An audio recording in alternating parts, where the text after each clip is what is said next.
twice as far as Virgil go, but you can make it back to the bridge from here. Thanks, brother. Bon chance. I'm gonna see if I can help some other folks. You're almost home free, people. Yeah, well, seeing the bridge and getting to it are two different things.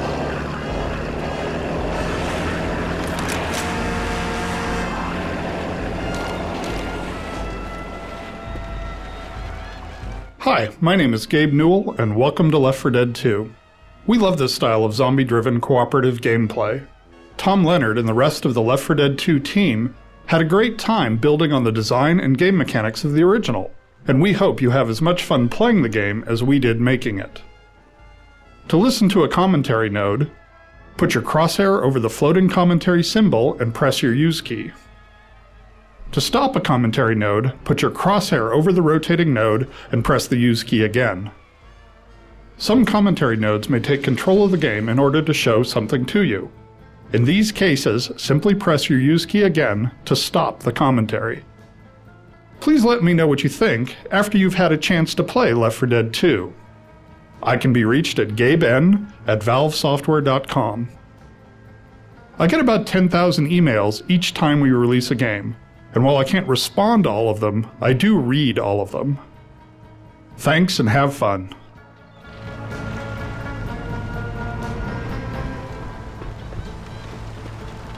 We did a lot of work in Left 4 Dead 2 to make every campaign unique in terms of flavor and gameplay. This drove our decisions in regard to locale, lighting, population, music, and events. We wanted to create a continuous set of locations proceeding through the South, with the goal of making each location iconic and evocative.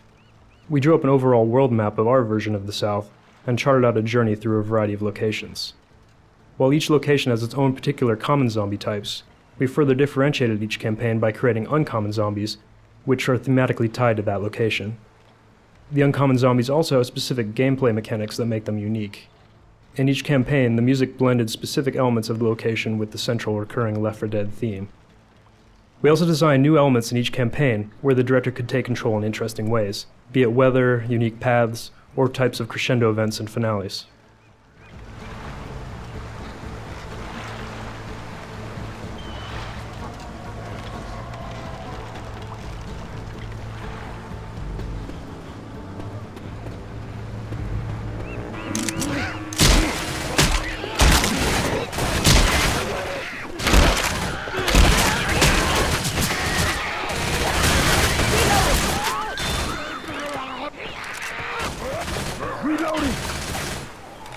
Reloading.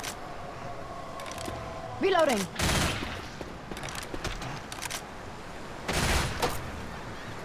Hey, I'm reloading.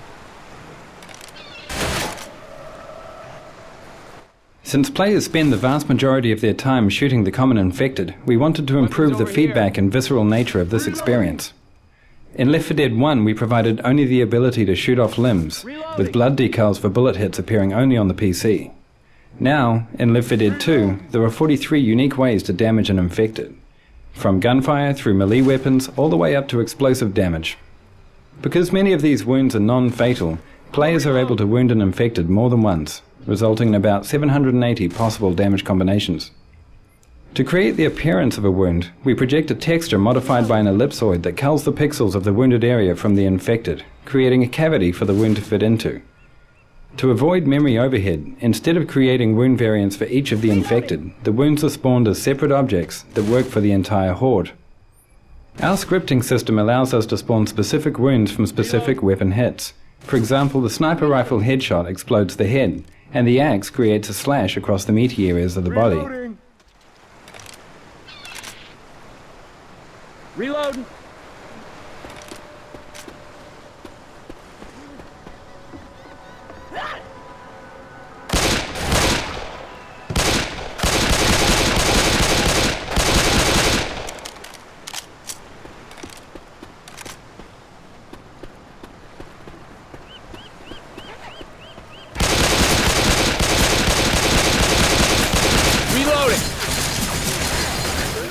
The body piles were generated by tossing self-colliding ragdolls into a level in-game, then exporting out the result.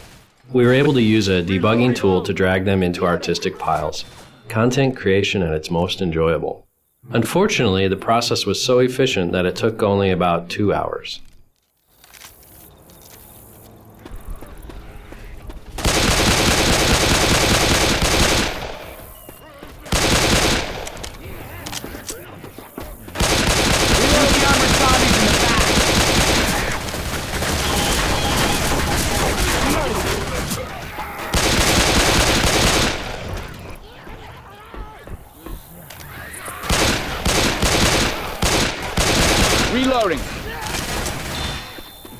We wanted to improve the variation on the infected while keeping their memory footprint identical.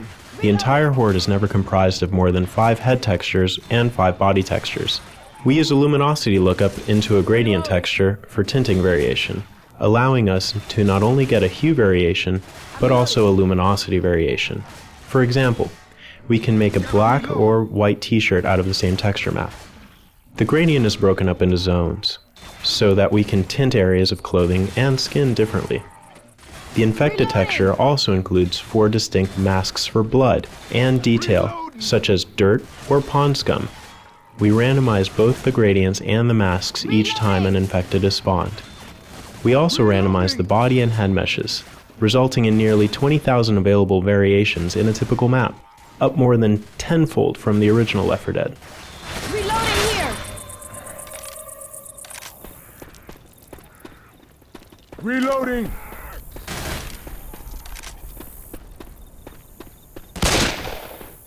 Reloading! Reloading! When deciding what to do about the music for Left 4 Dead 2, we faced some interesting challenges. Some of the music in Left 4 Dead 1 plays an iconic and important role in gameplay, and we felt that it shouldn't really be changed. On the other hand, the game is set in the southern United States, which is rich with musical identity, so we also felt that adding some local flavor to each campaign would really help set the tone for that campaign. The solution to bridging the gap between the new local campaign music and the more traditional horror music from the first game was solved in several ways. First, we kept all the original themes from Left 4 Dead 1, but arranged them in a style consistent with the local campaign's theme. Second, we wrote an overarching set of cinematic Southern Goth pieces for the entire game. Finally, we wrote new pieces for the new characters in the style of Left 4 Dead 1. By doing all of this, we established that these are new characters in new places, but they're sharing the experience of everyone else in the Left 4 Dead universe.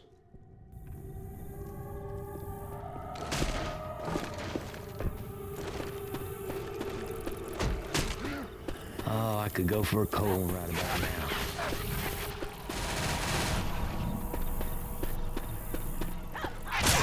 The infected textures are part hand-painted, part photographic reference. One of our team members had a nightmare folder full of photographs of people suffering from bizarre diseases and injuries. They were so hard to look at that the infected actually contained none of these. Instead, the secret ingredients for infecting normal-looking human textures are photos of housing insulation and potato skins.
We wanted to invoke the feeling that the infected have lost their humanity and behave like feral animals.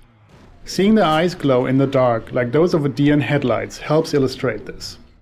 To create that effect, we authored the shader for the infected so that an artist could mark the regions that should reflect light towards the viewer in a texture. The artists quickly realized that they could also use this feature to make retroreflective safety materials on clothing, which they put to use on several of the uncommon characters. You now see this effect on riot gear, cedar hazmat suits, and construction vests. As a side benefit, we found that the retroreflective effect also helped players identify targets in very dark areas.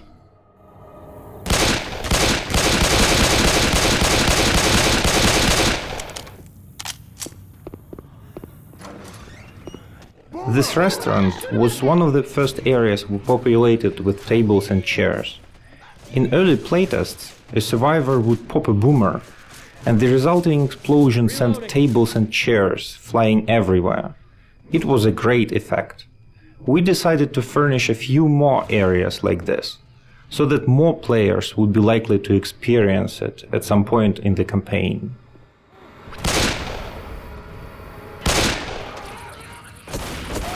Look out! Don't shoot that car. Reloading! The pipe bomb has always been a crowd pleaser, but in Left 4 Dead 1 we were forced to disable ragdolls and jibs and replace them with a blood mist due to performance issues. This time, with a new wound system, a new ragdoll solver and new particle effects, we finally returned to our original vision. The pipe bomb causes visually catastrophic damage to the infected horde, to the delight of gamers and designers alike.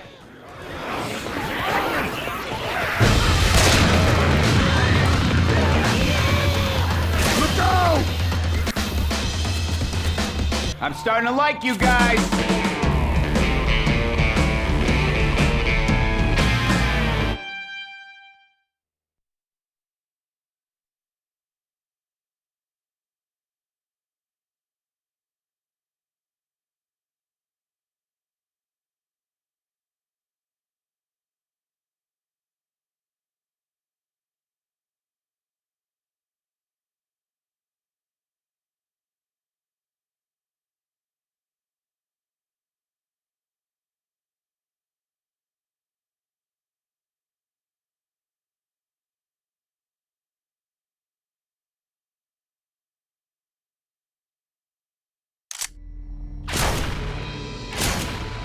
I got these pills. Grabbing a shot. In Left 4 Dead 2, we wanted to give players who were looking for a narrative a little more. To do this, we introduced the 4 survivors to each other and the infection as we begin the game. This lets us see the world changing through their eyes, and the world is changing. Each new campaign shows a different stage in reaction to the infection. We start with Sita's naive, underwhelming response, and end with the military's cold but needed resolve to save only those they can. We also connect each campaign.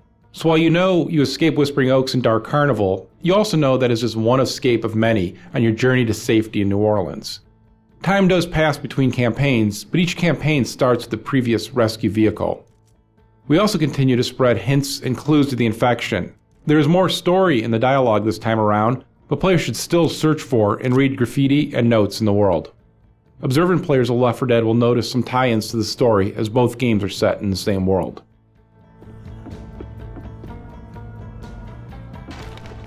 I got pills.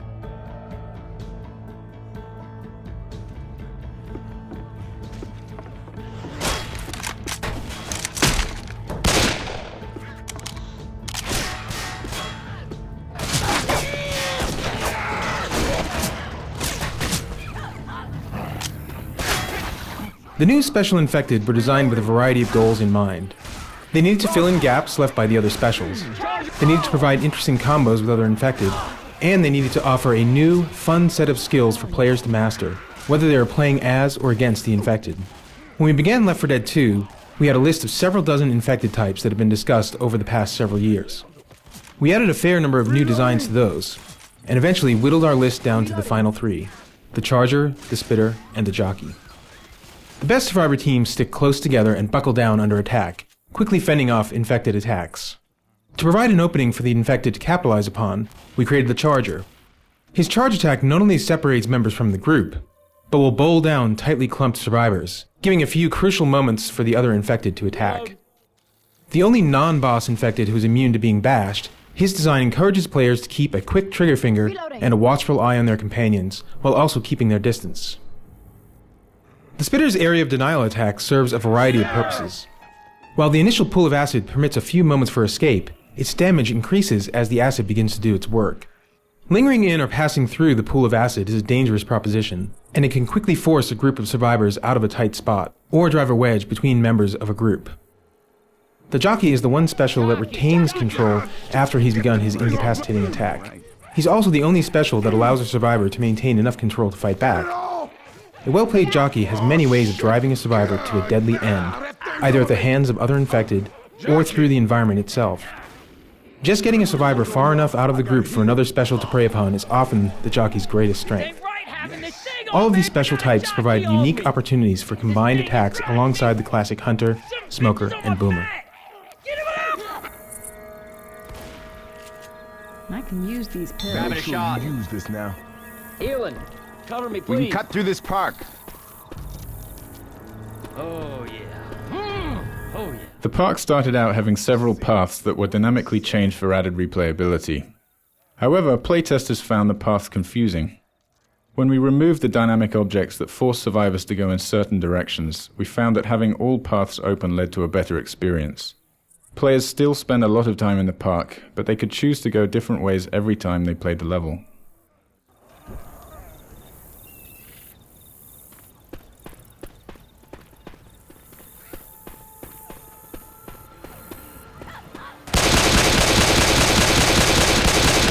Reloading. Throwing a Molotov. Look out!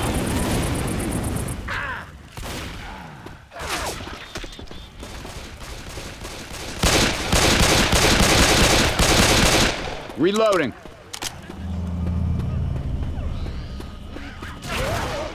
Ammo here.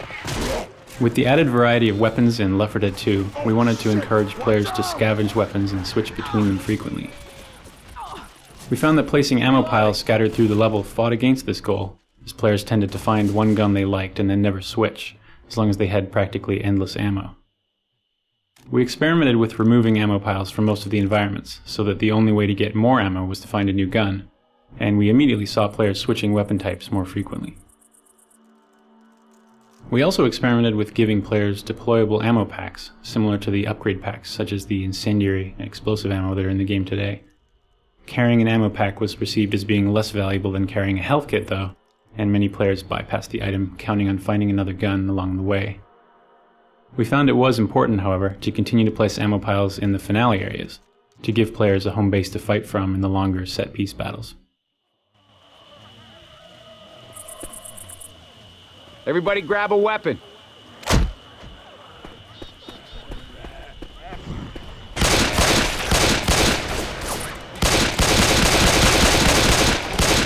Reloading. Reloading. Reloading. The animators experimented quite a bit with the movement styles of the new special infected in order to help them contrast with the existing specials. Some early passes at the spitter featured awkward, bouncy, bird-like movements with knock knees and pigeon toes. She certainly looked different, but it was a little too humorous and didn't project enough of a feeling of strength and danger, so she ended up with much more aggressive posing and actions. We tried a few animal-inspired runs for the jockey, including sideways leaping hops like a lemur and a four-legged hyena-like gallop. These fit with his maniacal laughter, but again, needed to be more aggressive. Such movements also would have caused problems maneuvering the character and reading its intentions in-game, especially in versus mode. They also seemed too much of a mutation from the character's original human state when considering the amount of time from the start of his infection. The jockey's final movement pass has him on two legs with just the right touch of animal inspiration, a menacing, predatory hunch, and hands bent rather like a praying mantis, ready to give survivors a big, deadly hug.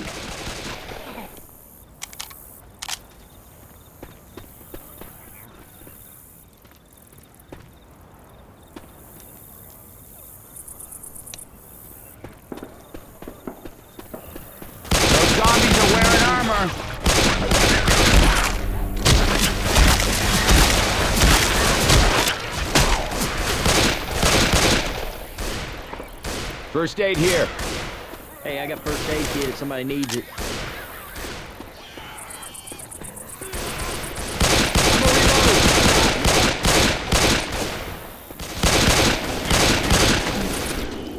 Reloading!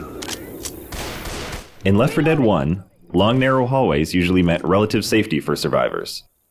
One player could cover the front, and another could cover the rear, while players in the middle healed. With the addition of the charger, however, the long and narrow hallways in Left 4 Dead 2 turn out to be extremely dangerous.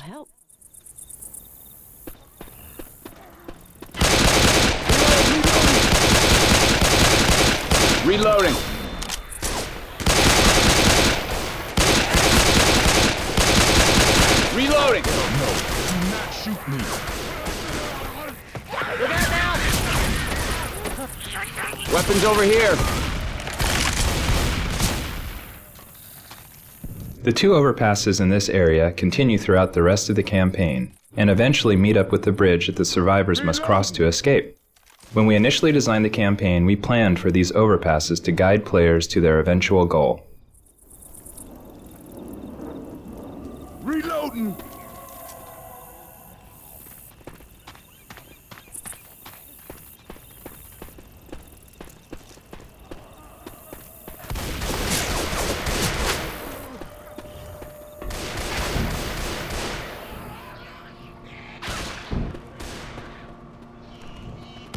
Grabbing a shot.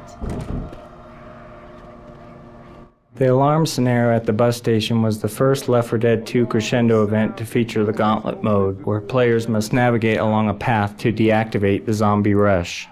This proved to be a successful approach to countering the camping strategy of finding an optimal corner and holding out.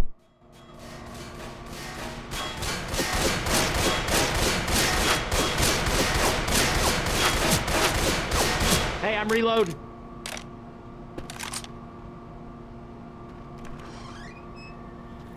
Turn off the alarm! Haul some ass, y'all! Move! Reloading.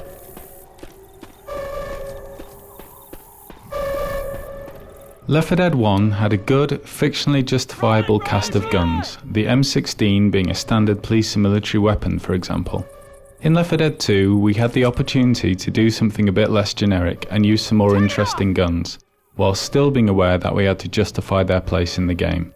The desert rifle, for example, is used to suggest that the military had rerouted guns meant for the Middle East back to deal with the domestic crisis, hence the desert camouflage scheme on the gun. The ever-popular AK-47, which is actually part AK-74, is so plentiful that it's easy to justify its appearance almost anywhere, whereas the silenced SMG is more of an underground, criminal-looking weapon, so it's interesting to think how this has found its way into the survivors' hands. The hunting rifle from Left 4 Dead 1 is back, and we've added a military sniper rifle which is double the clip size and is more of a scoped semi-automatic assault rifle, rather than the classic bolt-action sniper rifle, which would be ineffective against the Horde. Left 4 Dead 2 also features a variety of pistols, including a custom civilian handgun, a standard issue police sidearm, and a large caliber magnum. Go!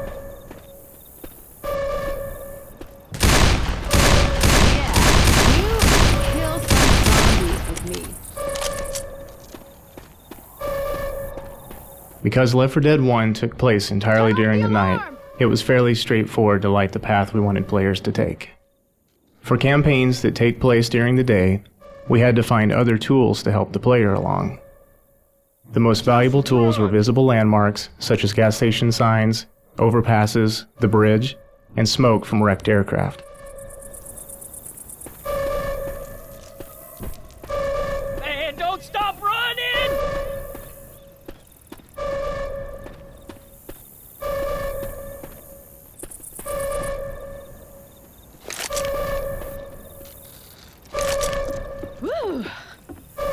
Run! Oh, whew. It's all right. As with our efforts to replace the first aid kit, replacing the pain pills item was a challenge. Initial versions of Adrenaline allowed players to run faster and perform certain actions faster, such as reviving other players. But the pills already give 50 temporary health points, which is enough health for injured players to run at full speed again, so the Adrenaline needed something extra. We expanded the actions that could be affected by Adrenaline, shortening the time it takes to use health kits, defibrillators, and upgrade packs. We sped up the player beyond their normal maximum speed and made them resistant to being slowed down by hits from the infected. Although it doesn't give as much health as the pain pills, we found many interesting strategies began to emerge from the well-timed use of Adrenaline.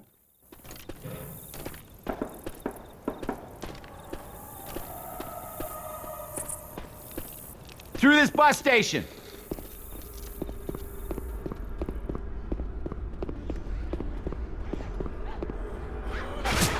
As we added more special infected characters to Left 4 Dead 2, we faced a challenge in designing unique sounds for them that players could easily recognize and distinguish from the other specials and from the common infected. In Left 4 Dead, the 4 male specials each had both a distinct tonal range and a character attribute to keep them unique. For instance, the Boomer's vocalizations were kind of a slow, deep, bassy, gastric horror. As we added the new specials into the mix, it became increasingly difficult to avoid impinging on the sonic space of the previous specials. We found that we couldn't rely so much on using the tonal range for distinction, and instead had to push harder on characterization to help them to read clearly to players. For example, the jockey is in the high, bright tonal range of the smoker, and even the upper end of the hunter. But since the infection has left his brain in a constant state of hysterical mania, his vocalizations read clearly apart from these other specials. Sometimes it can be challenging to find a characterization that will lend itself to both a special's active and idle or lurking modes. For instance, with the Charger, we started out with a non-verbal angry muttering, kind of a griping bark that we all liked. Though the personality in his idle states was interesting and distinct, we found that we needed to ramp his vocalizations up to a more sustained yell for his attacks to get the right sonic intensity for these events. In subsequent playtests, however, we found that players were often surprised when attacked by the Charger, as they would associate him only with the aggressive attack vocalizations he makes from the point that he sees them through his charge, and since he would generally see players before they saw him, they didn't have a chance to connect him with the angry, non-verbal mutterings of his idle states. So we ended up recording new vocalizations for these states, mixing in elements of his more strident calls and yells amid the gripes and barks of his idle states, so that players could more readily make the leap to recognizing a lurking Charger in the vicinity.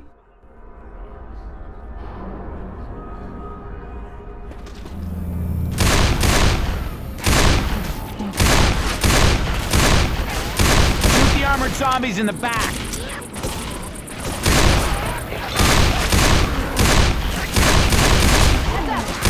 Reloading! Look out! Reloading! Pipe bombs! Reloading! The Source Engine's animation system is a powerful tool that lets us create animations procedurally instead of authoring each of them individually by hand. There are various reasons for doing this, which become clear when we consider the challenge of animating the jockey riding a survivor. From the start of the jockey's design, we wanted the survivor to be able to fight back to some degree. With that in mind, we decided it would be vital for the survivor to know the jockey's intent, regardless of how successful he was at acting on it. So even though you may be stuck against a table going nowhere with a jockey on your back, we want you to understand that the jockey is really trying to get you out that door at the end of the room, and around a corner where your friends can't help you. Here you go. To accomplish this, we implemented a system of animation layers for the survivor that would work in conjunction with the jockey. These layers are attached to different controls that the code interacts with, called pose parameters. The first layer consists of the survivor's upper body from the waist up, which allows the survivor's reactions to work in sync with the jockey's motion. The second layer is the survivor's locomotion, constrained to the lower half of his body from the waist down. So, in the scenario we just described, when the jockey is in full control and has a clear path to the door, the code tells the upper body of the survivor and the body of the jockey to lean in that direction, and sets a pose parameter for the survivor's legs to move along that vector as well. However, things get more interesting when the survivor regains some control and steers himself to get stuck on the table. Even though you've stopped moving towards the door, we don't want the jockey's animation to suddenly sit straight up and give the impression he isn't still trying to steer you there. By splitting the survivor's animation into two different animation layers that we composite together, your upper body and the jockey can remain leaning towards the door, while the code tells the legs to stop walking because you're stuck on the table and can't advance. This robust system of procedurally compositing upper and lower body animation layers and position in real time, as we've shown in this case, saved us a lot of authoring time as well as memory inside the game, both of which are finite and very valuable on any project.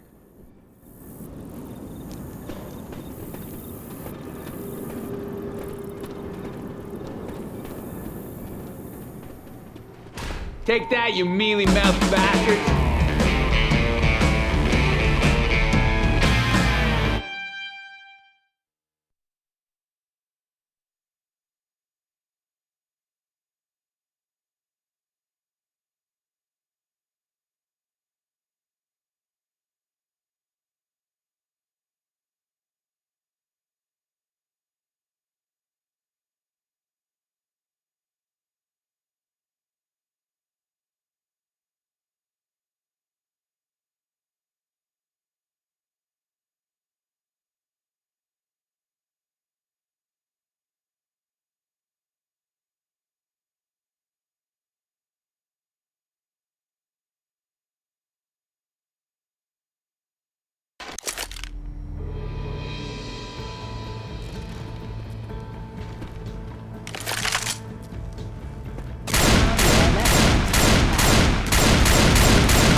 Up until Left 4 Dead 2, all playtests conducted at Valve required an observer from the team to sit behind each tester and observe them directly. For Left 4 Dead 2, we developed a system where a single observer could view each playtester's screen in parallel with webcams that captured the playtester's reaction. We recorded every playtest so we could go back and reference specific moments at will. This meant that most of the team could continue working during the playtest, which often takes several hours out of every day.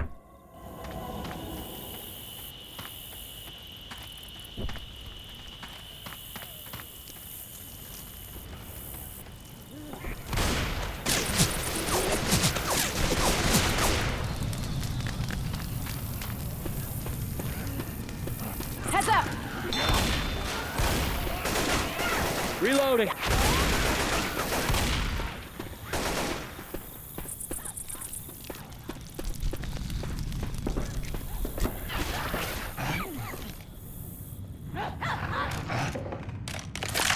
Everybody grab a weapon.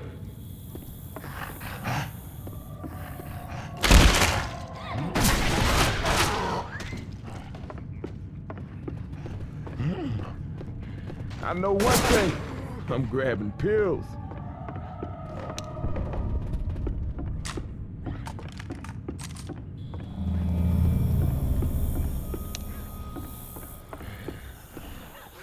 This drop onto the bus shows a good example of what we call a return. If a survivor walks on top of the bus, he has a height advantage against the infected. However, a smoker can pull him down off the bus so that he has to go around and up the stairs to get back with the rest of the team.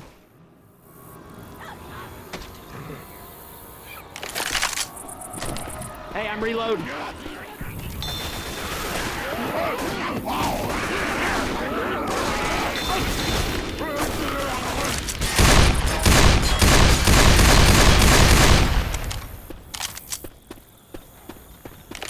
Reloading!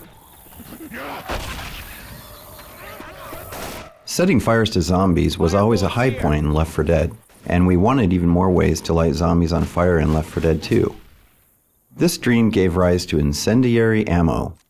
Initially, we dispensed incendiary ammo and later explosive ammo from fixed ammo boxes placed through the levels. These boxes could be used many times by a player.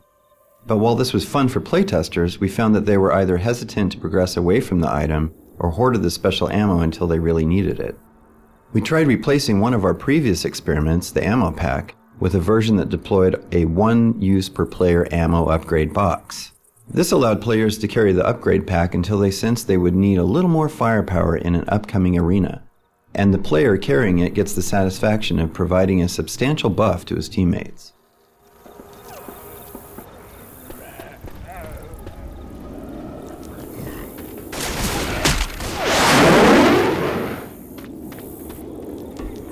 I'm reloading. I'm a reload.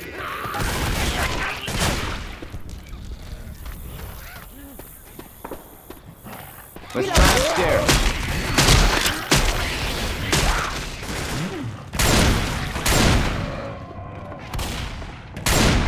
Reloading. Grabbing a shot. As with the smoker, the spitter has a gameplay style which necessitates making her more visible to the player at a distance.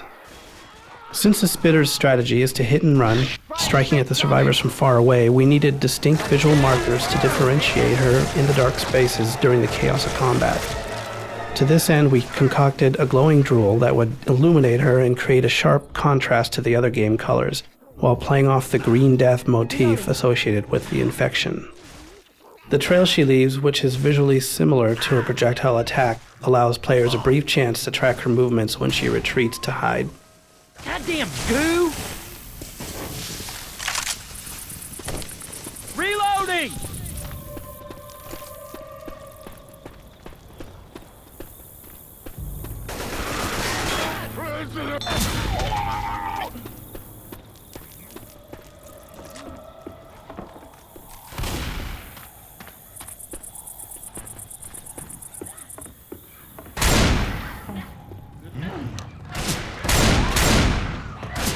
Hey, we might need these.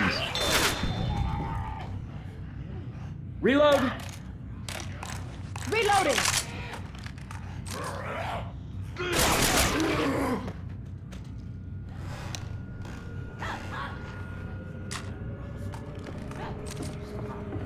Ammo. Reload. After we shipped support for custom add-on campaigns via the VPK format, we realized that while many people can install and play these campaigns, it was difficult to discover what add-on campaigns other players were playing. We also noticed that few players were joining games of different difficulties since it wasn't clear how many other games were available for each setting. To solve this, we implemented a browser that shows nearby lobbies. The lobby browser displays the campaign, the difficulty level, and how many lobbies have open slots available. We also display lobbies for campaigns you have not yet installed, offering the chance to download them directly. Once the lobby browser was released, we saw a sharp increase in the number of custom campaigns being played. Custom survival maps are particularly popular, with themes ranging from supermarkets to medieval castles.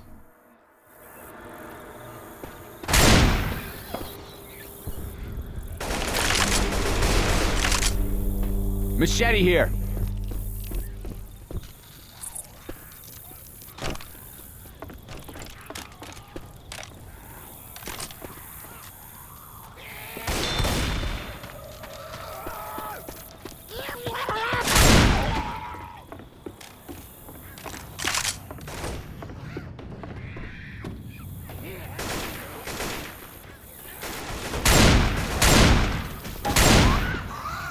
The laser sight weapon upgrade came from an experiment during the development of the first Left 4 Dead, though we didn't end up shipping them at the time.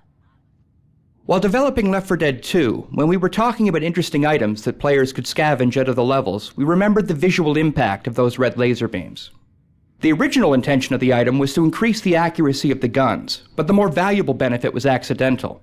You could now see where the other members of your team were aiming. We also liked the choices that confronted players when they had to decide whether or not to swap out their upgraded weapon for one of a different style.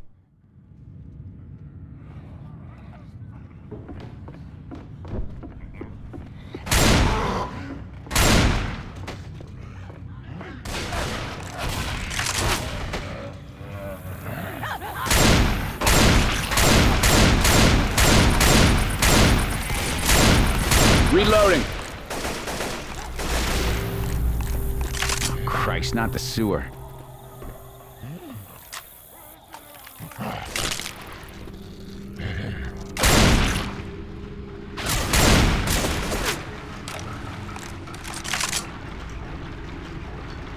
Oh my God, the stink's inside my head.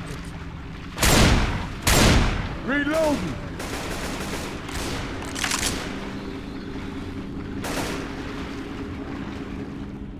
You have got to be kidding me.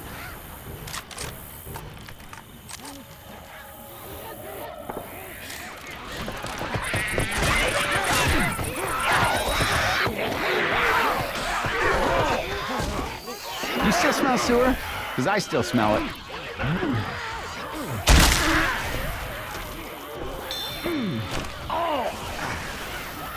Careful, careful. Look out now!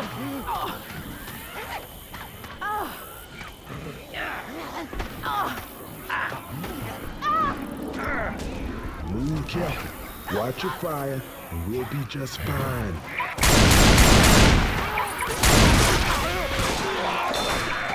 Up the ladder.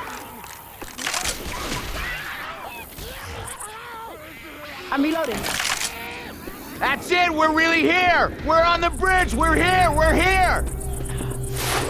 Since managing health with a first aid kit is such a large part of the player's decision process, finding a new item for the backpack slot proved to be difficult. We wanted the new item to be as valuable as a health kit in certain situations and have a big benefit for the team, as opposed to being merely another offensive weapon. It needed to have a user interface similar to the health kit, requiring a target and an action that takes some time to perform. We also liked the idea of an item that would act like a get-out-of-jail-free card, an insurance policy in case of a tank or witch attack. Our exaggerated version of a hospital defibrillator immediately conveyed the purpose of the item. Plus, it gives the survivors a chance to yell, "Clear!"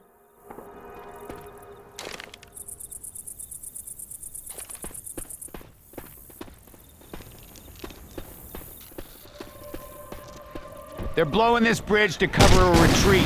If we want to go with them, we better hurry.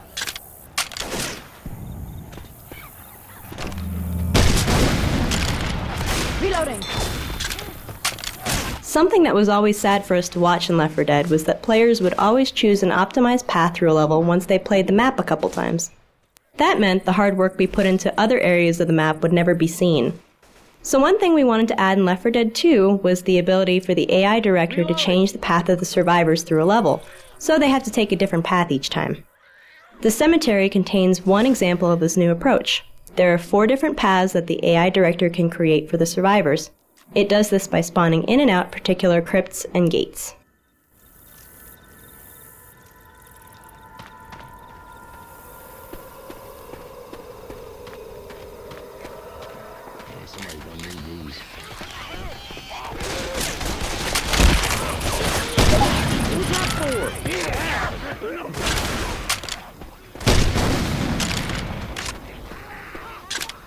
Reloading. Reloading.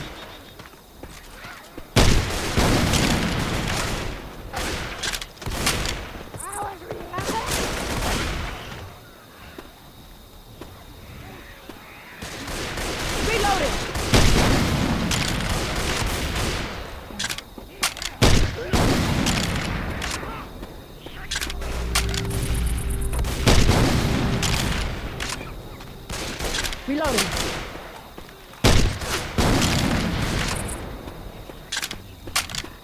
When we began development on Left 4 Dead 2, we decided early on to cast a totally new band of survivors in the lead roles.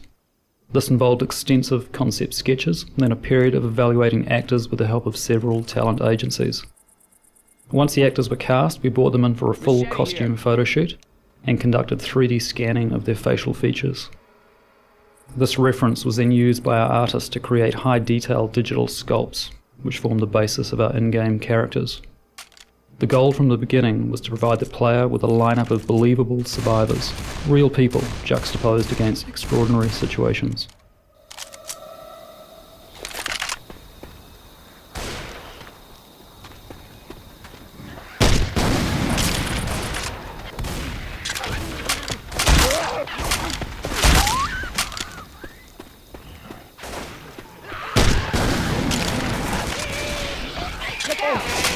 Watch out!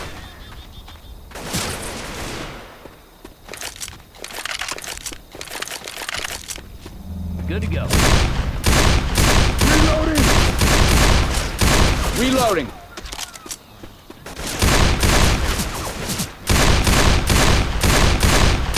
Reloading. I'm reloading.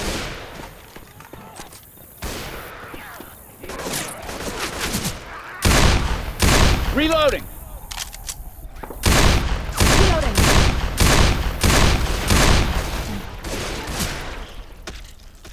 Safe pass ahead.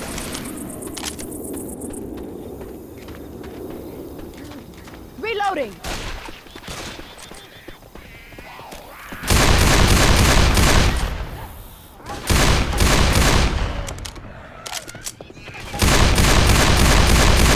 Inside now. Take that, you mealy-mouthed bastards.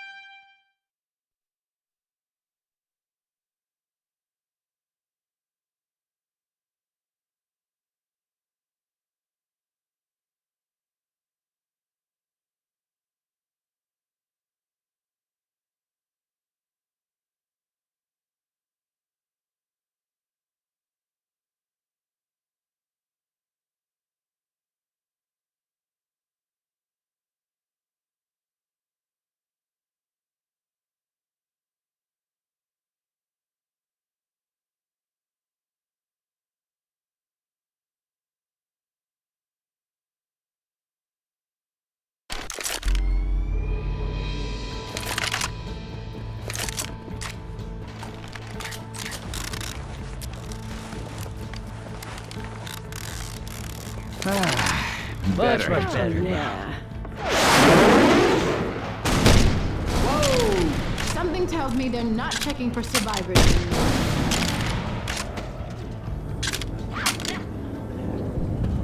The writers originally devised a biography for a convict character.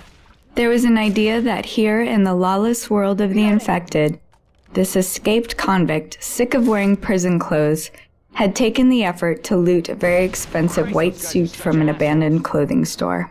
He might as well survive the apocalypse in style.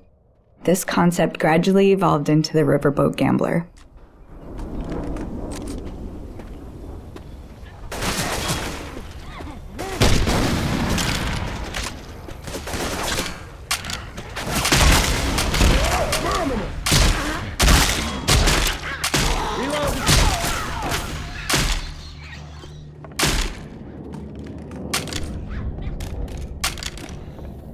This balcony was designed as a fish-in-a-barrel moment, where the survivors can come out to the street and pick off a bunch of the wandering infected without being in much danger. We felt it was a good introduction to our interpretation of Bourbon Street, giving a nice atmospheric vista without too much immediate threat.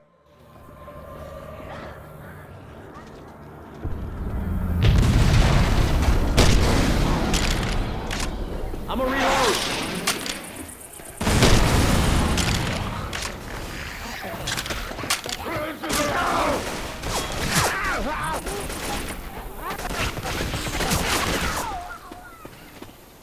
Level designers in Left 4 Dead 1 placed individual items, such as pipe bombs, Molotovs, and pills, all over the levels.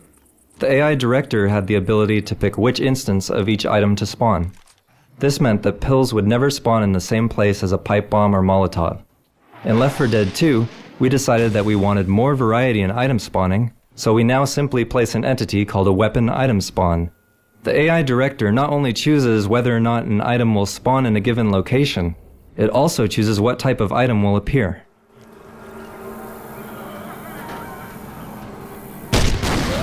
Watch out! Reloading. Reloading.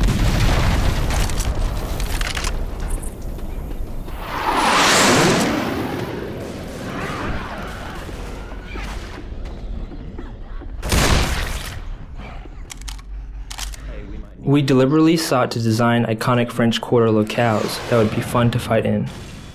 This jazz club gave us a nice large interior space that offered a break from exterior streets and alleys. Hey, I'm reloading.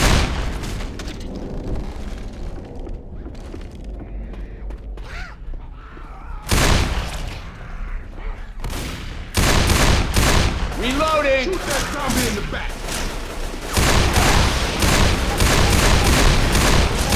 Reloading! One of the challenges with melee weapons is getting them to feel right and look decent. In order to get the fire axe to look right when playing the game, it had to cross the screen within 3 or 4 frames. To enhance visibility, we swapped between the normal axe and a smeared version, along with a particle effect to cheat a motion blur. The smeared axe hits at the correct time, but allows your eyes to follow the action.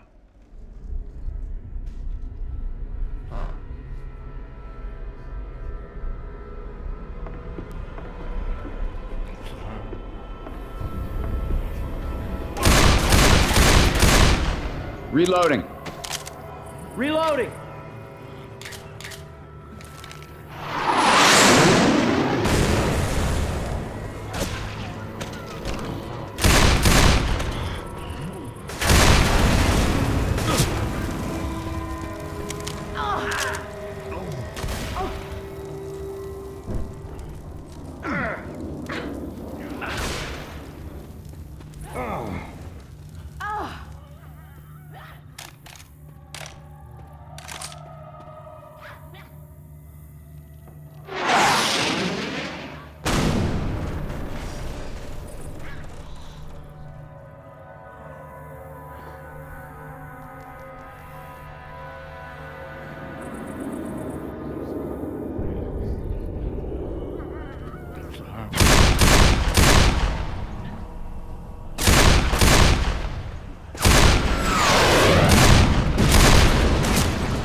Reloading.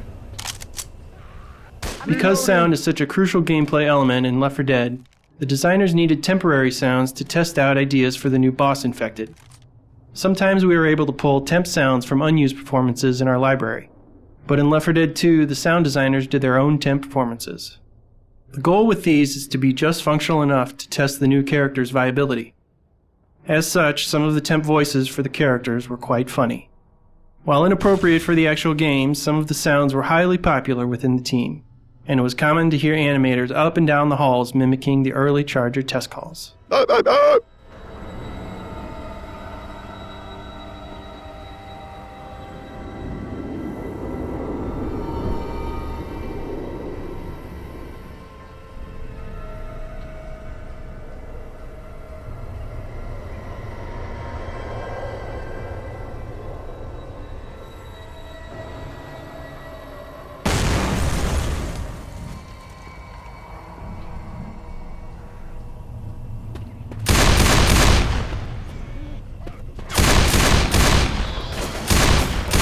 Reloading. Those zombies are wearing armor?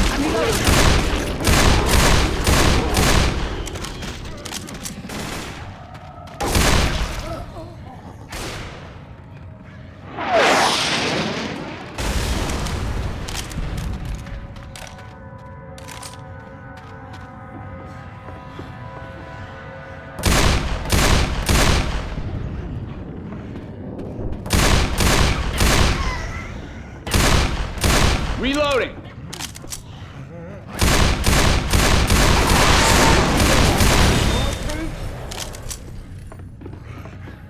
Left 4 Dead 2's level designers started out by experimenting with variants on the proven designs of Left 4 Dead 1. For example, we tried out several situations where there was a benefit to splitting up the group. We soon found that Left 4 Dead 1 had done such a good job of training people to stick together, it was incredibly difficult to get them to separate. We abandoned that experiment, but retained some of the elements to apply during crescendo events. For example, in the mall gun shop sequence, it can sometimes be advantageous to send 1 or 2 survivors to retrieve the cola, while the remaining survivors stay on high ground to provide cover.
Oh, shit! Watch out!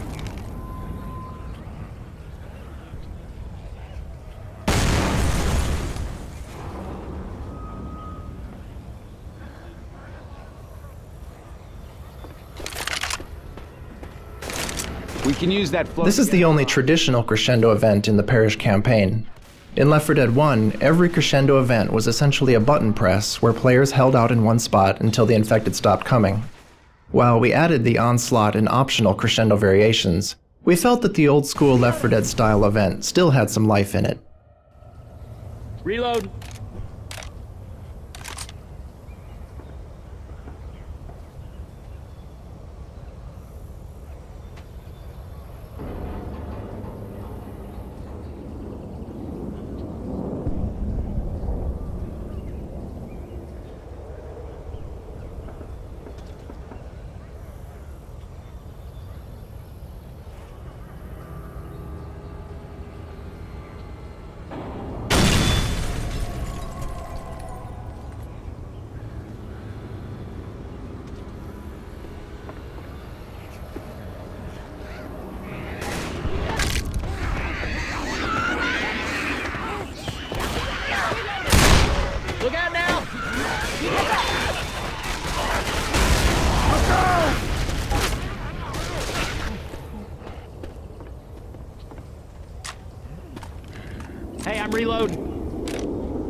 Looking at reference from New Orleans, we saw a lot of images of Mardi Gras.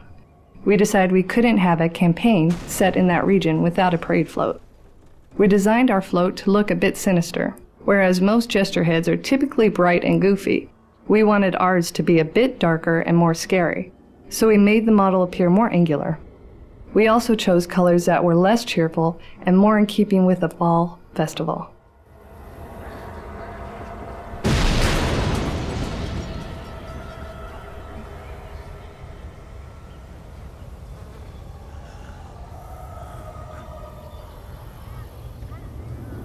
I'm hitting it. Get ready.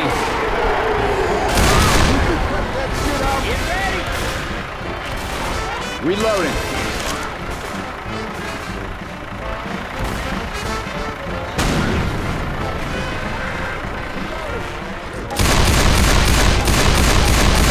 Reloading.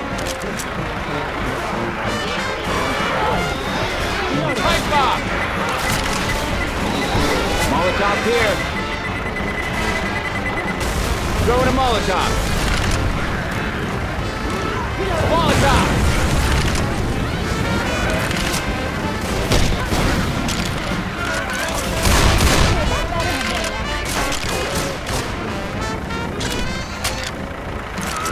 Reloading.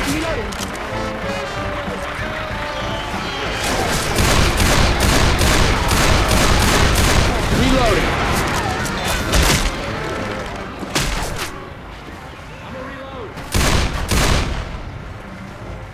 Our ride's here. Valve has a history of supporting community developers and helping to promote their creations. And with the Left 4 Dead games, we've taken the opportunity to make the great content our community produces even more accessible with our new add-on system. Content creators can package new campaigns into a single add-on file, which end users can easily install. Users can now view titles, descriptions, authors, and other information for all of their installed add-ons via an in-game interface.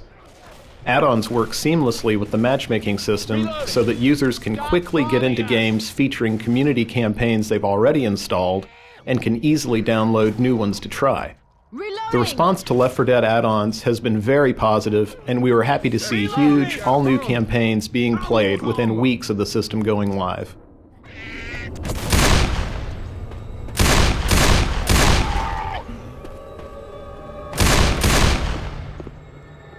Reloading! Okay, that's gonna last for a bit. Given the realistic nature of Left 4 Dead, players expect the zombies and survivors to move in natural ways. However, animating that kind of motion by hand is very difficult and time-consuming, and anyone can tell when it's not quite right. Since we don't want every zombie to move the same way, a large number of motions are required to provide enough variety. All of these constraints drove us to use motion capture. The process of motion capture really begins with the character designs. Once we've decided how we want the survivors and zombies to look and behave, we audition actors just as we would any other performance piece. For instance, a 265-pound high school coach moves very differently from a 115-pound TV producer. Using one actor for both roles would be a mistake. So we look for people who fit the body type and who can bring out the character's personality in their motion. On the other hand, in the case of the zombies, we consider them more like feral animals. So we'll use only one actor for all of them, regardless of gender. We then provide the studio with a digital character, a list of the moves we would like to do, and the props we'll need. Once actors are chosen, we head to the studio and spend a day with them recording the motions we need for the game. It's a very physically demanding day, and in order not to exhaust the actor early in the session, we oscillate the captures between high and low intensity actions. Just try crouch walking 40 feet as our survivors do, and you'll feel the burn. But that's just one of hundreds of motions we record for each character. During the session, we can watch the actor's motion applied in real time to our character model and work with them to get the look we want. In some cases, we do multiple takes to let the actor provide us with different perspectives or to add some variety. We also record the actor on video during the motion capture to use for extra reference. With the motions recorded, the studio processes the data, and then it is up to us to extract the motions we want to keep. For some motions, we need to create loops. For example, to create a run cycle, we may only use half a second from the 3 seconds of running we recorded at the session.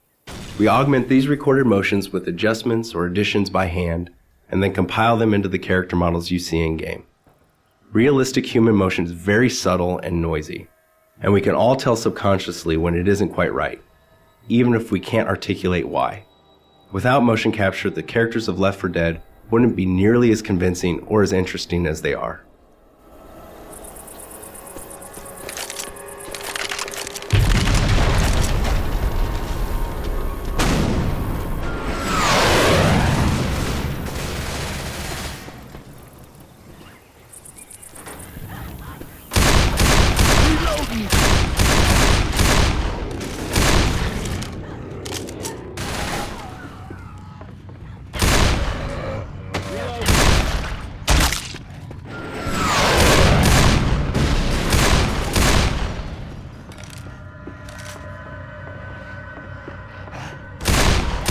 Reloading.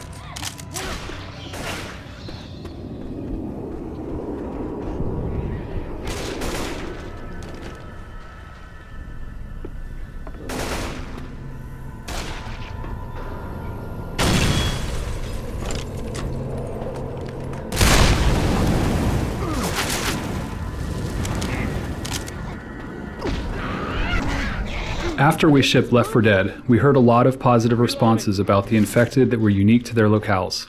There were patients in the hospital, cops in the streets, and TSA agents in the airport. We wanted to add further variety to Left 4 Dead 2's campaigns, so we decided to include an uncommon common infected for each campaign. The first to be added was the Sita guy. Once we got him in the game, we realized that his uniqueness should not merely be visual, but should extend to gameplay as well. In the case of the Sita guy, his hazmat suit suggested that he should be impervious to fire. We extended this notion when we added the Mudman, the Clown, the Construction Worker, and the Riot Cop.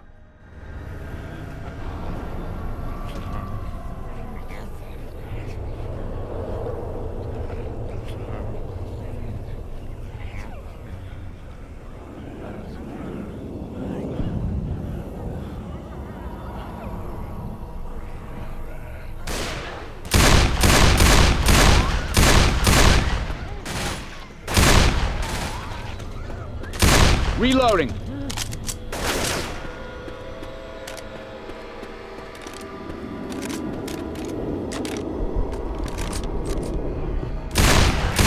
the armored zombies in the back. Reloading. Reloading. Reloading.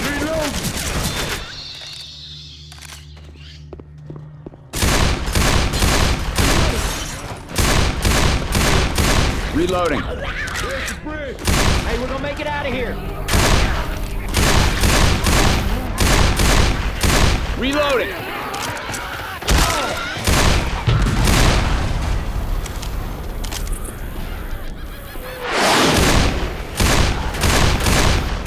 Hey, look at. Watch out! In Left 4 Dead, our designers could place alarmed cars in levels. When shot, these cars would flash and make noise, attracting the infected horde. Unfortunately, the alarmed cars would be located in the same position on every playthrough, taking away from the desired unpredictability. In Left 4 Dead 2, designers can now place groups of alarmed cars and let the AI director mix and match which cars have active alarms, if any. For example, in the section of the game that you've just played, there are 3 such cars whose alarm state the director can control dynamically, making this area less predictable from game to game. There's a safe room in the bridge.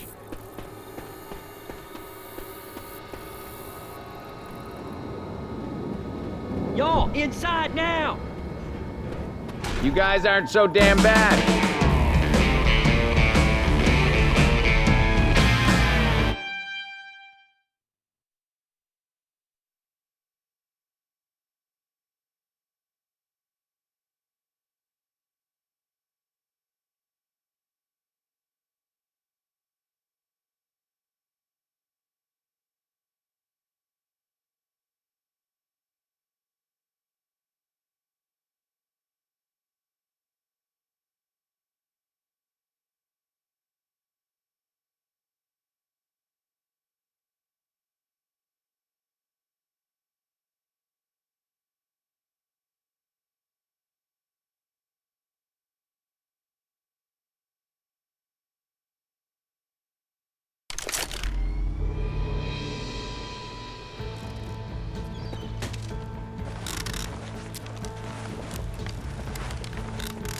Before we run across this bridge right toward the people who've been dropping bombs on us, anyone want to talk about a plan B?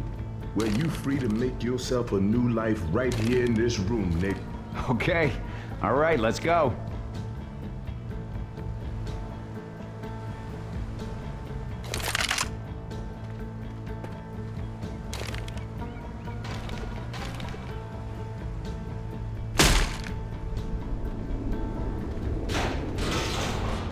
Rescue 7, this is Papa Gator. Over. This is Rescue 7. This finale felt risky at first, since it involved the players just moving in a straight line almost the entire time. We wondered whether the experience would feel rich and varied enough. However, given the fiction and fantasy of the space, we found players were constantly making small movement decisions that kept them interested and immersed, and our concerns about monotony fell away. In addition, while we originally designed it to require constantly moving forward, we found that different players have different comfort levels for moving and shooting. Some players just can't do both at the same time. So we tuned the director to adapt to different play styles, adjusting the pacing so that different players would still have a good sense of progress and be able to reach the end. Call that radio. Unclear. Whiskey Delta or friendly. Over. Papa Gator, we're not sure. Hello? Rescue 7. That's coming from the bridge. Bridge. Identify yourself. My name's Nick. There's 4 of us on the west end of the bridge. Bridge. Are you immune? We are not infected. Negative, Bridge. Are you immune? Have you encountered the infected? Yeah, you can say that. Rescue 7, are you equipped for carriers? Affirmative, Propagator. Bridge, we have pulled out of that sector. Your only remaining pickup is available on the other end of the bridge. Our last chopper is leaving in 10 minutes. You need to lower the span and get across the bridge. God be with you. Sure, give us a few minutes.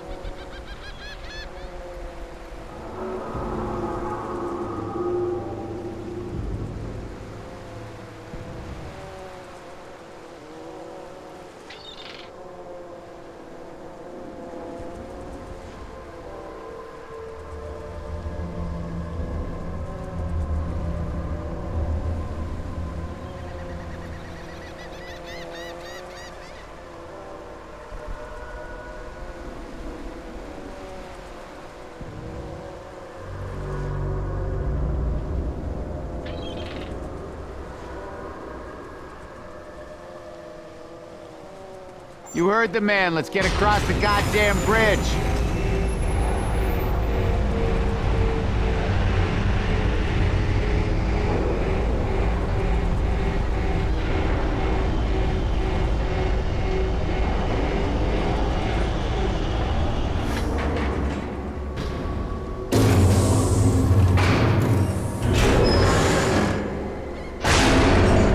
Game assets are more likely to make it through production if they serve the game on multiple levels. Take this bridge ramp for example. Movement-wise, it acts as the starting gate. Audio-wise, it acts as the starting gun. Visually, it blocks and breaks up a potentially uninteresting view. Fictionally, the seizing malfunction and resulting loud bang make it clear that the players have attracted every infected on the bridge.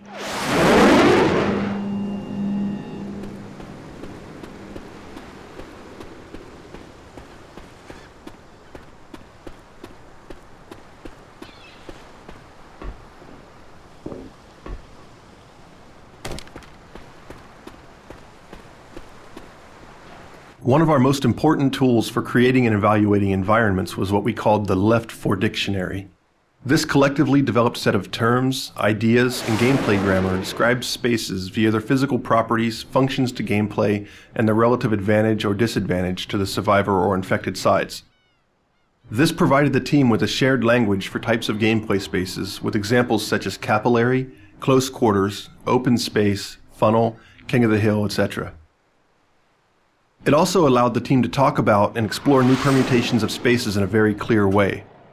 The Left For Dictionary proved instrumental in allowing us to efficiently refine our environments and tune difficulty based on an understanding of how each type of space would influence the gameplay.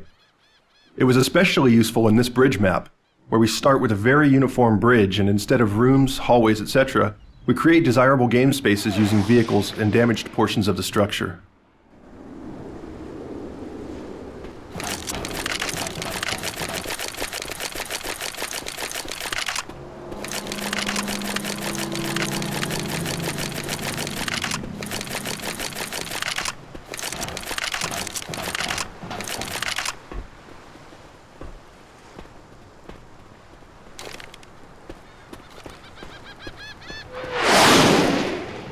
Most of the region where Left 4 Dead 2 is set is quite flat. There are few hills or changes in elevation, but maps without any elevation change can be monotonous both visually and in terms of gameplay. That's why this double-decker bridge was not only a visually strong set piece, it added the much-needed element of verticality to the campaign.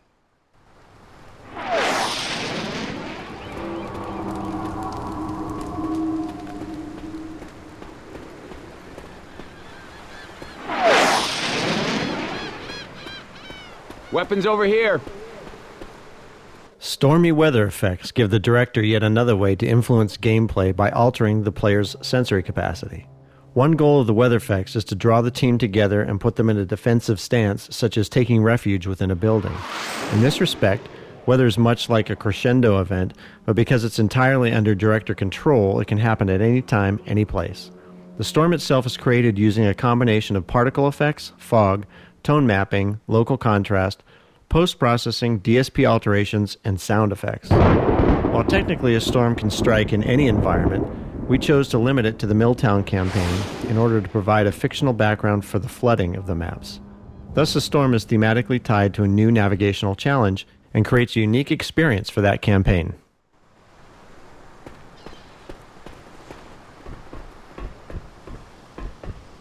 Ammo here.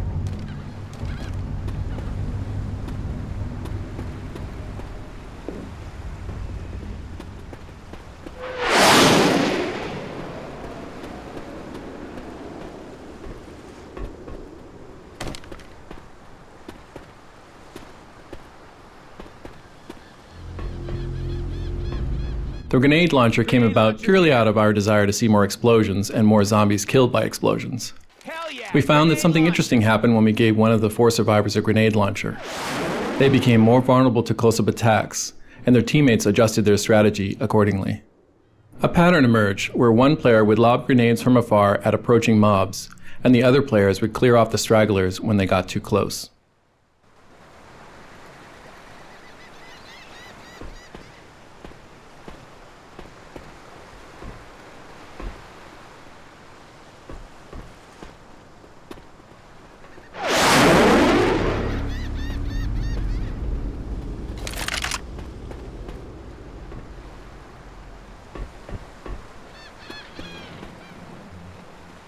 The new campaigns in Left 4 Dead 2 featured a great deal more water than in the original game.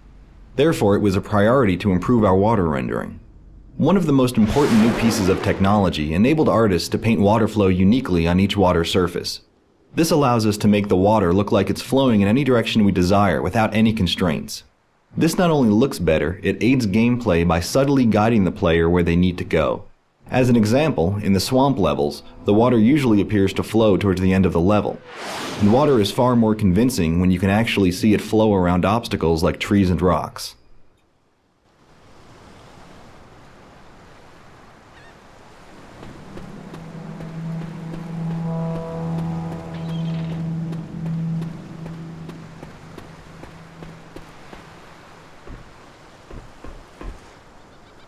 Traditionally, players were connecting to our multiplayer games by selecting a server with available player slots from a very big list.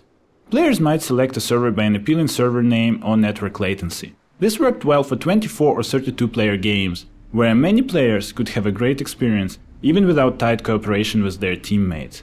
But for Left 4 Dead franchise, a different approach was required. We wanted to build a group of 4 players who could start a campaign together, possibly as complete strangers, but quickly acquire the feeling of being a bonded team. Valve matchmaking operates on a vast set of player statistics, from headshot percentages of friendly fire incidents to the likelihood of sharing a first aid kit with a wounded teammate. In the year since Left 4 Dead's release, our matchmaking system has undergone many changes, resulting in better player experience and longer average team playtime together. With the introduction of new team game modes, we now even measure performance of the entire team and do our best to provide the players with reliable teammates and worthy opponents. We continue to gather and analyze an abundance of statistical information from our real-world players and use that to improve our matchmaking system.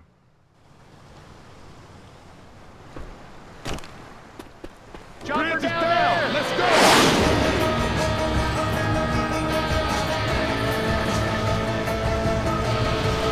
Everyone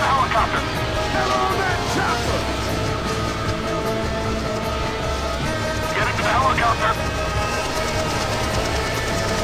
Everyone to the chopper! To the helicopter! Get on the helicopter! Everyone in the helicopter! Get to the chopper! Get the helicopter!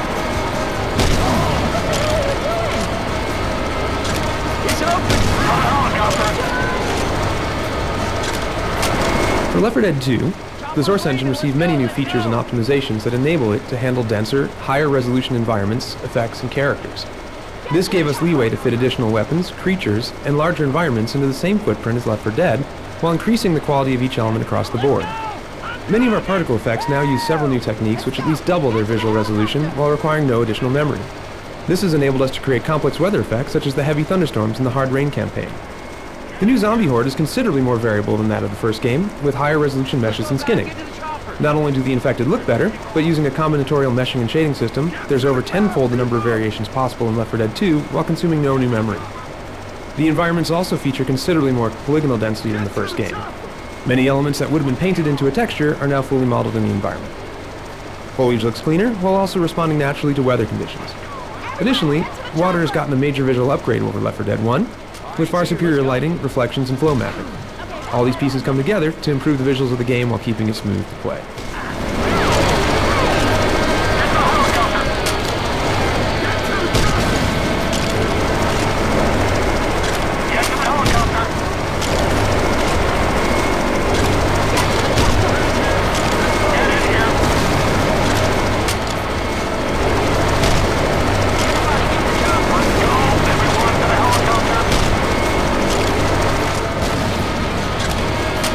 The Source engine uses two different methods for modeling world environments, a volume-based system for general forms and a polygon-based system for details. Each has its own advantages and disadvantages, and they must be integrated together to create a game map. One of the challenges associated with this setup is that the two systems have mostly separate authoring pipelines, and it's easy to make a change in one and break a tightly integrated set. As part of making the modular kit of parts that was used to create this bridge, we developed a new hybrid workflow that allows content authors to create and iteratively edit both types of world geometry simultaneously in a single tool. The resulting modules are pre-optimized Lego blocks that can be fitted together, allowing the level designer to focus more on gameplay and less on modeling.